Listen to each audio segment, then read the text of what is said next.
अभी भैया जिज्ञासा दिए थे शिव हमारे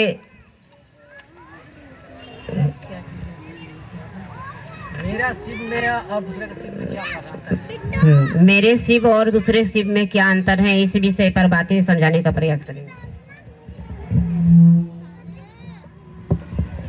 सर्वप्रथम अपने महेश्वर शिव गुरु के श्री चरणों पर प्रणाम करता हूँ। माँ भवानी जगत जननी के चरणों पर प्रणाम। इस कालखंड के महामानव श्री सावरनारायण जी के प्रणाम, दीदी माँ के प्रणाम, मेरा प्रणाम स्वीकार करें। यहाँ उपस्थित जितना गुरु भाई बहन है सबको प्रणाम, मेरा प्रणाम स्वीकार करें। देखिए दीदी भैया, हम लोग महागुरु महादेव की दया से हम लोग अपने गुरु की बात सुनने आए, सुनाने आए हैं, हम भी और आप भी। हम एक दूसरे के यहाँ मेला घूमने नहीं है, दूसरे दर्शन नहीं करने आए। हम शिव गुरु चर्चा के माध्यम से अपने गुरु तक पहुँचने के माध्यम रास्ता ढूंढ रहे हैं। अपने गुरु की चेहरा हमारे आप में लौके। तो साहब एक बार बोले थे ना कि सूरत में गए थे गुजरात में, कि मैं गुजरात के सूरत में मैं शिव की सूरत दिखना चाहता हूँ सब भाई बहन के अंदर में। जो हम भाई बहन हैं हमारे आपके अंदर में शिव गुरु की सूरत झलकना चाहिए, नजर आना चाहिए। कहने का अर्थ यह है कि अगर हम शिव शिष्य हैं तो हमारे अंदर वो भावना होना चाहिए, वो लक्षण होना चाहिए, वो व्यवहार होना चाहिए कि मेरे होते हुए मेरे को देख करके मेरे गुरु पर कोई उंगली उठाए। ऐसा कर्म न करें हम, यानी ऐसा काम न करें कि कम से कम मेरे शिकायत होने के बाद मेरा गुरु पर उंगली उठेगा। इसलिए हम लोग भगवान शिव को गुरु माने हैं, क्योंकि परमपिता पर ब्रह्मा है। पर ब्रह्मा समझते हैं, यानी उसके ऊपर कोई है ही नहीं। हम लोग उन भगवान शिव को, जगत गुरु को हम लोग अपना गुरु माने हैं, और मान के आगे बढ़ने के लिए साहब दीदी ने हम लोग को प्रक्रिया दिया है। 3 सूत्र। 3 सूत्र हम लोग सारे बंदे यही बात बोलते हैं, 3 सूत्र। अरे 3 सूत्र है क्या? 3 सूत्र महत्व जानते हैं हम आप क्या है? 3 सूत्र बहुत बड़ा सूत्र है। देखिए तो 3 सूत्र बहुत बड़ा सूत्र है, हम अब इसको समझ नहीं पा रहे हैं। जो पहला सूत्र मिला हम लोगों को, साहब को मिला, वो तीसरा में चला गया। जो दूसरा मिला वो हम लोग पहला में आ गया, जो तीसरा मिला वो दूसरा में आ गया। लेकिन इसके मतलब हम लोग आज तक समझे नहीं है कोई चीज का। रही बात दीदी कि सबका शिव में और मेरा शिव में क्या अंतर है, अब ये दीदी से पूछा था। रही बात दीदी कि आप लोग कभी साहब की चर्चा सुने होंगे, यूट्यूब पे आता है, मोबाइल पे आता है, अब रिसर्च करोगे उस पर आता है। अगर नहीं है तो गूगल पे जाओ, बोलो कि साहब हरिनारायण जी की चर्चा शिव चर्चा चाहिए, वो आपको एक एक कहानी, एक एक रिपोर्ट बता के दिखा देगा। ठीक है, तो इस चीज का साहब यानी हमारे आपके सामने परिचित करते हैं। कहते हैं कि पहले अंग्रेज के जमाने में एक नंबरदार होता था, नंबर देने, गाड़ी पर नंबर ठुकाया जाता था, जैसे मकान पर नंबर कैसे डालता है उस तरह अंग्रेज के जमाने में नंबरदार था, जो गाड़ी, बैलगाड़ी पे, मकानों पे, कहीं दुकानों पे कहीं नंबर ठुकवाता था, कहीं कहीं पेड़ पर नंबर ठोकता था। गाँव में मैं देखा हूँ इस चीज को।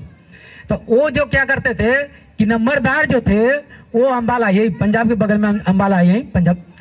तो इधर से गया तो सूखा वो नदी था, एक नहर था, पहाड़ी नदी ही होता है नहर, वो सूखा था। दिन में जब बारिश हुआ तो नदी भर गया। उधर से वापस जब आ रहा है तो वो देख रहा है कि तो नदी पूरा भर गया, मैं जाऊं तो जाऊं कैसे? ये हाथी डूबने से भी ज्यादा पानी रेत चल रहा है, तेज चल रहा है, इसमें मैं जाऊंगा तो बह जाऊंगा, इसलिए मैं जाऊं तो जाऊं कैसे? वो बेचारा संकोच पड़ गया। यानी नदी के किनारा आया, फिर वापस चला गया। एक साधु बैठा हुआ था कुछ दूर जा करके, वहां पर जा करके वो साधु ने पूछा, हाँ बच्चे तुम्हें क्या चाहिए, क्या परेशानी है? तो साधु को जवाब देता है वो नंबरदार, कहता है बाबा कि मुझे गांव जाना, घर जाने लौटना है, मैं नंबरदार यहाँ ड्यूटी करने आया था। अब तो बारिश हो गया, इस नदी में इतनी बारिश हो गई, इतनी पानी आ गया कि मैं सब पारी नहीं कर सकता, तो मैं कैसे जा सकूं, कैसे जाऊं? तो वह ठीक है, इधर आओ, दोनों हाथ एंजरी ऐसे बनाओ। वो बोले कि दोनों अपने तरहत्री का एंजरी ऐसे बना लो। वो बारिश हुआ था, बालू जो उठा करके, गीला बालू तो था इधर रेत, वो क्या किया कि एक में शिव लिख दिया, एक में वह लिख दिया, दोनों हाथ में, एक में शिव एक में वह लिख दिया। बोला तुम इसको देखते हुए पार कर जाओ नदी को। देख लीजिए, बड़ी पॉइंट वाला कहानी है, हम लोग समझ जाएंगे तो महादेव की दया है। हम लोग समझ नहीं पा रहे, हम लोग पात्र उल्टा है थोड़ा। उन्होंने क्या किया कि दोनों हाथ ऐसे किया और शिव पढ़ते यानी कि नदी में पांव रख दिया, चल दिया। उसके लिए वो पानी पत्थर हो गया, जो बहता हुआ धार था उस नंबरदार के लिए वो पानी पत्थर हो गया। पानी पत्थर के पांव नहीं धंस रहा है, डूब नहीं रहा उसमें।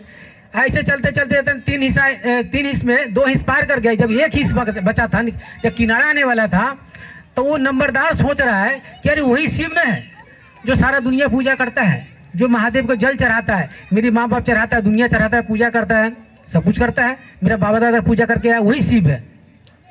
जब बोलना शुरू किया तो वो नीचे धंसना शुरू हो गया। वो पानी के अंदर में वो पानी पत्थर से पानी हो गया, वो डूबना शुरू कर दिया। ये जब उसको समझ में आया कि सबका शिव है तो उन्होंने नीचे जाना शुरू कर दिया। जब इतना पर पानी डूबा इसमें तो वो अकबकाना शुरू कर दिया, बचाओ बचाओ कर ऐसे कर रहे हैं।